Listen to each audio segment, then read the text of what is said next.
Hi students, आज हम संस्कृत में द्वितीय पाठ पढ़ेंगे।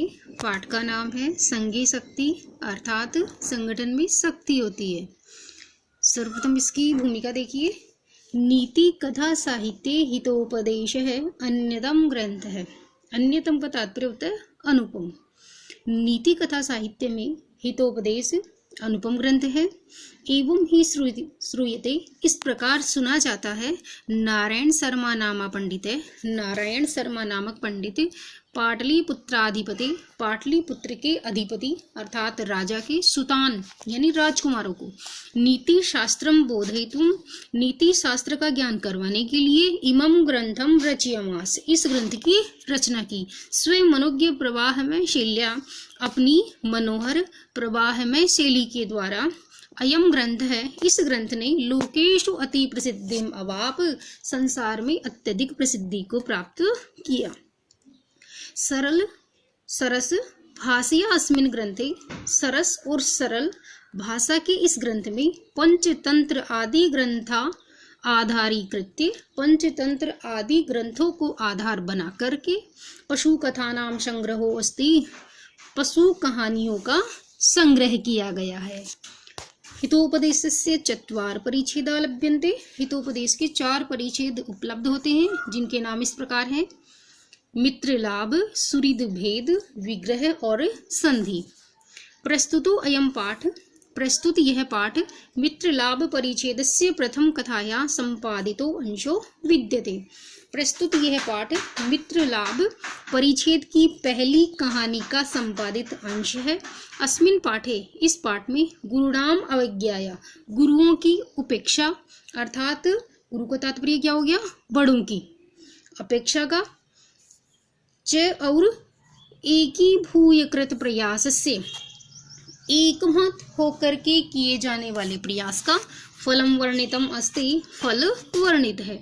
चित्रग्रीवस्य अवज्ञां कृत्वा, चित्रग्रीव की उपेक्षा करके कपोतः सभी कबूतर जालबद्धा संजाता, जाल में बंध गए।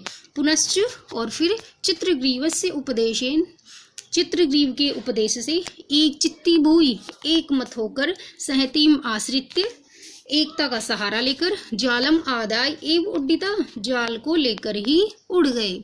एषे एव पाठस्य उपदेश है, यह ही पाठ का उपदेश है। संघे शक्ति, संगठन में शक्ति होती है। इतिव अथवा सहती कार्य साधिका, सहती का तात्पर्य होता है संगठन अथवा एकता, कार्य साधिका कार्य को सिद्ध करने वाली होती है। फर्स्ट पैराग्राफ देखिए। अस्ति गोदावरी तीरे विशाल शालमली है तरु, अस्ति वाक्य के अंत में आएगा। गोदावरी तीरे विशाल शालमली तरु है अस्ति, गोदावरी के तीरे यानी तट पर, विशाल शालमली का तात्पर्य होता है सेमल का वृक्ष, अस्ति है। गोदावरी के तट पर विशाल सेमल का वृक्ष है। नाना दिग देशात, नाना यानी विभिन्न, दिग दिशाओं से, देशात देशों से, आगत्य आकर के, रात्रो रात्रि में, पक्षिणो तत्र निवसन्ति, पक्षी वहां निवास करते हैं। विभिन्न दिशा देशों से आकर रात्रि में पक्षी वहां निवास करते हैं। अथ इसके बाद, कदाचित कभी, अवसन्नायाम रात्रो, रात्रो अवसन्नायाम रात्रि के व्यतीत होने पर, अस्ताचल चूड़ावलंबिनी भगवती कुमुदिनी नायके चंद्रमसी लघुपतनक नामा वायसे प्रबुद्ध कृतांतम इव द्वितीयम आयांतम व्याधम अपश्यते। इसका अन्वय थोड़ा सा आगे पीछे है, एक बार इसको ध्यान से देख लीजिए। कुमुदिनी नायके भगवती चंद्रमसी अस्ताचल चूड़ावलंबिनी, इस प्रकार आएगा। फिर लघु पतनक नामा वायसे प्रबुद्ध है, द्वितीयम पहले आ जाएगा, द्वितीयम कृतांतम इव आयांतम व्याधम अपश्यत। अब इसके अनुसार अर्थ देखिए।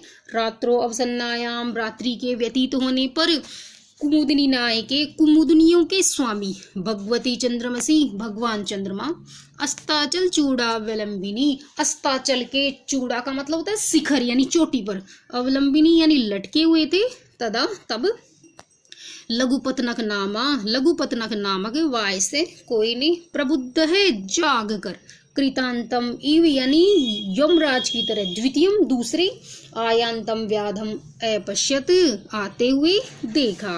तो अन्वय हो जाएगा इसका, द्वितीयम कृतांतम इव आयांतम व्याधम अपश्यत, दूसरे यमराज की तरह आते हुए शिकारी को देखा। अब पूरे वाक्य का देखिए एक बार। इसके बाद, यहाँ से अथ, इसके बाद कभी रात्रि के व्यतीत होने पर कुमुदनियों के नायक भगवान चंद्रमा या कुमुदनियों के स्वामी भगवान चंद्रमा जब अस्ताचल के शिखर पर लटके हुए थे, अर्थात अस्त होने वाले थे, तब लघुपतनक नामावाय से लघुपतनक नामक कोई ने द्वितीयम कृतांतम, प्रबुद्ध आ जाएगा पहले, प्रबुद्ध जागकर, द्वितीयम कृतांतम इव दूसरे यमराज की तरह, आयांतम व्याधम अपश्यत आते हुए शिकारी को देखा। तम अवलोक्य उसे देख करके अचिंतयत विचार किया, अद्य प्रातरेव अनिष्ट दर्शनम जातम, आज प्रातः ही, प्रातरेव का संधि विच्छेद क्या हो जाएगा, प्रातः एव ऋतु विसर्ग संधि, या प्रातः ही अनिष्ट दर्शनम जातम, अनिष्ट दर्शन हुआ है। अनिष्ट का तात्पर्य क्या हो गया, बुरा दर्शन। न जाने किम अभिमतम दर्शिष्यति, न जाने कौन सा अभिमतम यानी अनिष्ट, न जाने कौन सा अनिष्ट दिखाएगा, या न जाने क्या अनिष्ट दिखाएगा। अतः तद अनुसरण क्रमेण व्याकुलः चलितः है, इसलिए तद यानी उसका, अनुसरण क्रमेण अनुसरण करने से, व्याकुल है व्याकुल हुआ, चलित है का तात्पर्य होगा चल पड़ा। पूरी पैराग्राफ देख लीजिए एक बार। गोदावरी के तट पर विशाल सेमल का वृक्ष है, विभिन्न दिशा देशों से आकर रात्रि में पक्षी वहां निवास करते हैं। इसके बाद कभी रात्रि के व्यतीत होने पर कुमुदनियों के स्वामी भगवान चंद्रमा जब अस्ताचल के शिखर पर लटके हुए थे, अर्थात अस्त होने वाले थे और सूर्य निकलने वाला था, कि जब चंद्रमा अस्त होता है तभी सूर्य निकलता है, तो ये उस समय की बात है ये। तब लघुपतनक नामक कोई ने जागकर दूसरे यमराज की तरह आते हुए शिकारी को देखा। उसे देखकर विचार किया, आज प्रातः ही अनिष्ट दर्शन हुआ है, न जाने क्या अनिष्ट दिखाएगा। इस प्रकार उसका अनुसरण करने से व्याकुल हुआ चल पड़ा। Second paragraph. अथ तेन व्याधेन तंडुलकणान विकीर्य जालम विस्तीर्णम, अथ इसके पश्चात तेन व्याधेन उस शिकारी ने तंडुलकणान विकीर्य चावल के कणों को विकीर्य यानी बिखेर करके, जालम विस्तीर्णम जाल फैला दिया, विकीर्य बिखेरना और विस्तीर्णम फैलाना। तो विकीर्य का संधि विच्छेद क्या हो जाएगा, विक्री और ल्यप।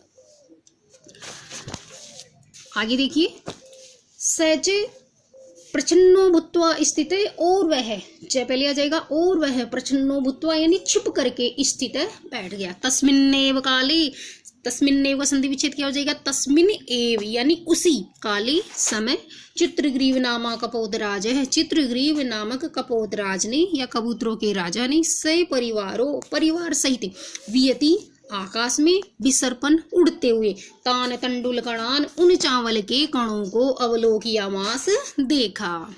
ये अपश्यत का समानार्थक है। ततः इसके बाद कपोतराज तंडुल कण लुब्धान कपोतान प्रति आह, इसके बाद कबूतरों के राजा ने चावलों के कणों के लोभी कबूतरों से आह यानी कहा। कुतो अत्र निर्जने वने तंडुल कणानाम संभव है, कुतो बाद में आएगा, अत्र पहले आ जाएगा, अत्र यहाँ, निर्जने वने निर्जन वन में, यहाँ निर्जन वन में, तंडुल कणानाम संभव है, कुतो चावल के कणों की जो संभावना है वो लास्ट में कुतो आ जाएगा, कहाँ, यहाँ निर्जन वन में चावल के कणों की संभावना कहाँ, यहाँ निर्जन वन में चावल के कण कैसे संभव है, ये कहने का तात्पर्य था उसका कि निर्जन वन है, कोई रहता नहीं है यहाँ, और यहाँ पर ये चावल के कण कैसे आई, ये कहना चाह रहा है कौन, कपोतराज। क्या नाम था कपोतराज का, चित्रग्रीव। उसके आगे देखिए, तनिरूप्यताम तावत, तावत तब तक, तनिरूप्यताम यानी विचार कीजिए, सोचिए, तब तक विचार कीजिए कि यहाँ जंगल में चावल के कण कहाँ से आए, कैसे संभव है, आप इस पर अच्छे से पहले विचार कीजिए। भद्रम इदम न पश्यामि, तो इदम भद्रम न पश्यामि ये इस प्रकार से हो जाएगा। इदम यानी इसमें, भद्रम कल्याण को, न पश्यामि यानी नहीं देखता हूँ, इसमें कल्याण नहीं देखता हूँ। सर्वथा अविचारितम कर्मम न कर्तव्यम, सर्वथा हमेशा, अविचारितम बिना विचारे या बिना सोचे समझे, कर्मम न कर्तव्यम कार्य नहीं करना चाहिए, कर्तव्यम का प्रकृति प्रत्यय करेंगे तो क्री धातु हो गई और तव्यत प्रत्यय हो गया। तव्यत जो प्रत्यय होता है वो चाहिए अथवा योग्य अर्थ में आता है। एतत् वचनम श्रुत्वा, इस वचन को या इस कथन को, श्रुत्वा सुन करके, इसमें श्रु धातु हो गई और कत्वा प्रत्यय हो गया। कश्चित कपोत है, कोई कबूतर, सैदर्पम दर्प सहित अर्थात घमंड सहित आह बोला। क्या बोला, एक बार वापस इस पैराग्राफ का अर्थ देख लीजिए। इसके बाद उस शिकारी ने चावल के कणों को बिखेरकर जाल फैला दिया और वह छिपकर बैठ गया। उसी समय चित्रग्रीव नामक कबूतरों के राजा ने परिवार सहित आकाश में उड़ते हुए उन चावल के कणों को देखा। इसके बाद कबूतरों के राजा ने चावल के कणों के लोभी कबूतरों से कहा, यहाँ निर्जन वन में चावल के कणों की संभावना कहाँ, तो तब तक विचार कीजिए, इसमें कल्याण नहीं देख रहा हूँ, हमेशा बिना विचारे कार्य नहीं करना चाहिए। इस बात को सुनकर कोई कबूतर बड़े घमंड के साथ में या गर्व के साथ में बोला, ईर्षी घृणी त्वत् असंतुष्ट क्रोधनो नित्य शंकितः पर भाग्योपजीवी च षडेते दुख भागिनः। अन्वय देखिए इसका, ईर्षी घृणी असंतुष्ट क्रोधनो नित्य शंकितः पर भाग्योपजीवी च, एते षड बाद में आएगा, एते उसके पश्चात ते आ जाएगा, ये जो त्व छोड़ा था इसका ते हो जाएगा, तो एते ते फिर आएगा षड, दुख भागिनः संति। अर्थ देखिए, ईर्षी ईर्ष्या करने वाला, घृणी घृणा करने वाला, असंतुष्ट संतोष से रहित या संतोषहीन, क्रोधनो क्रोध करने वाला, नित्य शंकित है हमेशा शंका करने वाला, यानी शंकालु प्रवृत्ति का, सभी को संदेह की दृष्टि से देखने वाला। पर भाग्योपजीवी च, और पर यानी दूसरों के, भाग्योपजीवी भाग्य पर जीवित रहने वाला, एते ते ये छह, दुख भागिनः संति दुख के भागी होते हैं, तो एते ते षड दुख भागिनः संति ये छह दुख के भागी होते हैं। एक बार वापस देख लीजिए, ईर्ष्या करने वाला, घृणा करने वाला, संतोष से रहित, क्रोध करने वाला, हमेशा शंका करने वाला या शंकालु प्रवृत्ति का, और दूसरों के भाग्य पर जीवित रहने वाला, ये छह दुख के भागी होते हैं, अर्थात इन छह को सदैव दुख की प्राप्ति होती है।